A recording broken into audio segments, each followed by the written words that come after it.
So Sunday morning, was it Sunday afternoon? No, I'm not sure.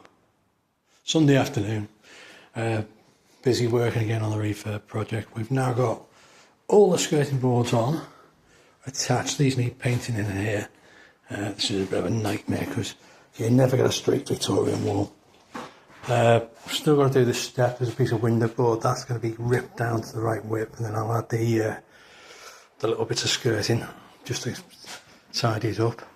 There. There's a bit of a big gap where the washing machine, fridge freezer is going to go here. I'm just using a piece of baseboard from the units just to put over that rather than put the skirting around, because there's wires and whatever, I might need to get them, so that can always be prized off and be replaced. This was a bit of a nightmare here. This skirting board was all, the original was all rotten, and neither the plasterer nor the plumber had spotted it. I don't know why. So I ended up having to rip that off and refit the skirting board with the radiator in situ. So it's a bit of tidying up on the wall as well, because it was quite badly decayed, that skirting board. In fact, the remains of it were in that bag there. And if you look at it, it was old type skirting board hung in the old way using logs of wood into the brickwork. And you can see there, it is just rotten. So treated all that, new skirting board there. Done a bit of filling around here coming in. This is getting laminated. This is all getting laminated all the way through the hall. I think I mentioned that before. Skirting board is now on in the hall. The lounge is all glossed apart from this here. And that is boxing of some pipes that was here already, and it was just not worth trying to bury the pipes. It's too much work. So I just need to patch up the top with a bit of ply, and then we'll gloss that as well. That's done. Going to be carbonated, but we've got metal paint to paint the pipes up, specifically for radiators, hot pipes. Moving through, not much changed here. Upstairs, it's all pretty much the same upstairs. A lot of glossing's been done on the skirting board. Virtually all the glossing is now finished. Now my wife is busy glossing, God bless her. And coming into here, that was the cement around that fireplace. You just patched that up now today. I'm going to put a box around that. Just thinking about getting the skip in next couple of weeks and clear the back garden. The shed's obviously going to have to go, roof's rotten, it's not worth repairing it. There's more rot when you actually look inside it. Back door to get rid of with a key, so anyone needs a back door. It's a good back door actually, but it wasn't wide enough for what we wanted. That's the one we took out in the old kit. When the old kit was there, we bricked and put a window there. And the new door we've got is the widest single door they do. Brings lots of light into that back room. These still need glossing. These have all been glossed.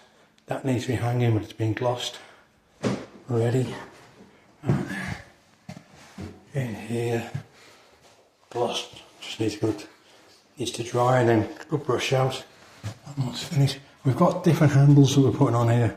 I didn't like these at all, so I've got like a brush steel, which is quite a bit bigger handle, but it looks nicer and it gives you the effect I'm looking for. I want in my properties. PIV system there on all the time. You can feel the draft from it. That is part of it up there, big filter on it. I need to reframe the loft hatch. I've got to get there and measure. I think I might have to put some timber in just to support either side of the those two joists there, just to brace it so I can put the frame in. Let's see how we get on from there. So I've got timber back home, just need to cut it size, go up there. And put it, just looking from the other side there. We have got a light in the loft as well, so it'll be a lot easier. I need to put 100mm top of loft insulation in there. We need to get the EPC done on this. It ran out in August 2025. So I'm pretty sure that the improvements we've done should get us to a C.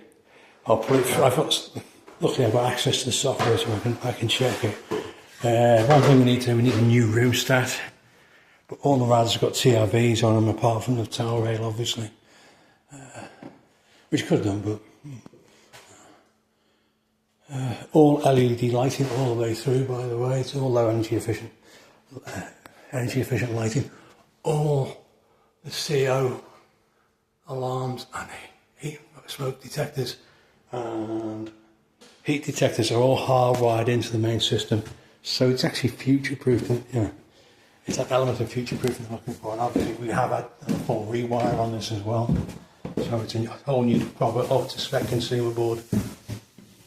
In fact, our electrician had to update his accreditation, and he brought his assessor round, and his assessor went, "It's really good, the work he's done." So I think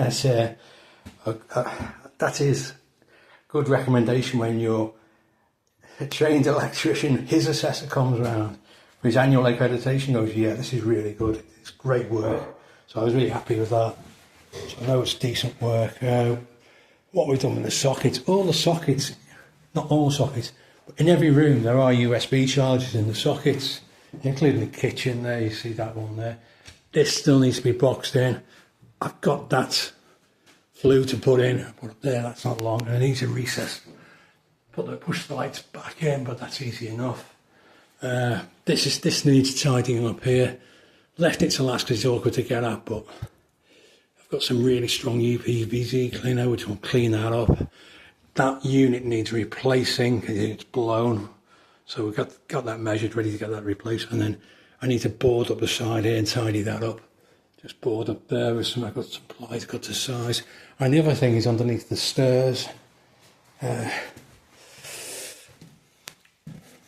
Undercoated all the woodwork, we're just going to need to block that in. So, piece of ply here, that will be getting framed into there and blocking underneath the stairs. Just going to screw it back and paint it over, and then it can be removed if we need to get access there. We shouldn't do. That's the old gas main coming up. It actually is in the front now, the gas main outside the house. That's where they had to bring the water in. So the old common main came in from the back, and for those of you who don't know what a common main is, a common main feeds multiple properties. So it's the way they did it back when this was built in the Victorian times, 1900. You had a main lead pipe, went down the back alley, split off into the various properties with one stopcock for all those properties. That here sprung a leak. It caused a lot of dampness and wet underneath the floor, which we've sorted, and we've had to do some repairs and whatever, get the damp proof. But we cut that off. That's been taken out, and I got the water safe plumber to come in, and he actually mould a new water main from the road at the front through and under to here, and that's where it comes up. And United Utilities paid for that, or paid for the majority of it with I think it was £550 grant, and it cost us £580 to get the work done. So we paid £30 for a new water main, and it's a good marketing thing that you don't have the old lead pipe in. So that's a quick update. Looks like we're going to be starting on the outside next week at some point. The first thing we're going to do is going to tidy everything up, and then we're going to skip all that in, shift all the crap out the back, fix the gate. The gate's screwed shut at the moment. Our neighbour screwed the gate shut because the kids had got over and were causing a little bit of... Well, they hadn't got over, they got in, the gate had no lock on it. So he caught some kids in here, so he's kindly screwed the gate shut, and I've left it like that because it just secures it for now. But we'll get a new gate anyway. Little darlings they are, kids. Eh? Into the front room. And the only thing I've got to do here, and all the glossing's finished, and you can see I've had to put spray foam up there. There was no spray foam around the window at all. There's no insulation. You can feel the draft coming through. So I've got a bit of cloaking board there, and that's ready cut to size. I just need to get some pin grip, and then I'll mount that up there, and that's done. And then we'll clean all the windows up. Maybe some cloaking strips around the sides. Plenty of sockets in here. USB socket there. Another socket over there. Waiting for a price to someone to join to come and supply and fit two internal doors downstairs. The doors were pretty shot. I thought we could use them, but no, they're bloody awful, so they've gone the tip. That's the amount of paint we used so far. And as you can tell, the dust is making me sneeze. Anyway, that's a quick update. I'll give you another update at the end of the week and we'll see where we're up to, but we're not far off. Just got to contact the carpet fitter, flooring man, and get the quote off him for doing the flooring in here. It's all measured up, I just need to get the float quote. This is going to be laminated in here, through the hall to the front door, as I said, and then carpet the rest. We always use a decent thick underlay, and not this cheap. You get the really cheap carpet that a lot of people use for rentals. We don't do that. We get something a little bit better, but we use really good underlay, and it gives you that quality feel when you walk on it. So it's a little bit of a tip, a little bit of a hack. So the carpet's not the most expensive, but it's not the cheapest, but the underlay is always quality. And the same with the cushion flooring.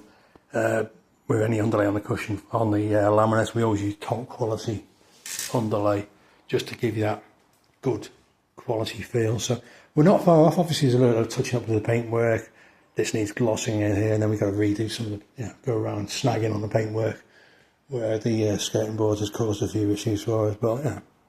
So it's there or thereabouts anyway. A lot of hard work over the last week or so. Still some hard work to go, but we're getting there. And yeah, I'm hoping to look at starting the refinance process at the end of next week. So I've been in contact with my mortgage broker. I use a whole of market broker down in Kent, the mortgage consultancy, Peter van der Ven, absolutely excellent. I can highly recommend them. I do all my refinance with them. His team are brilliant. Anyway, that's all for now. I'm going to catch you next time.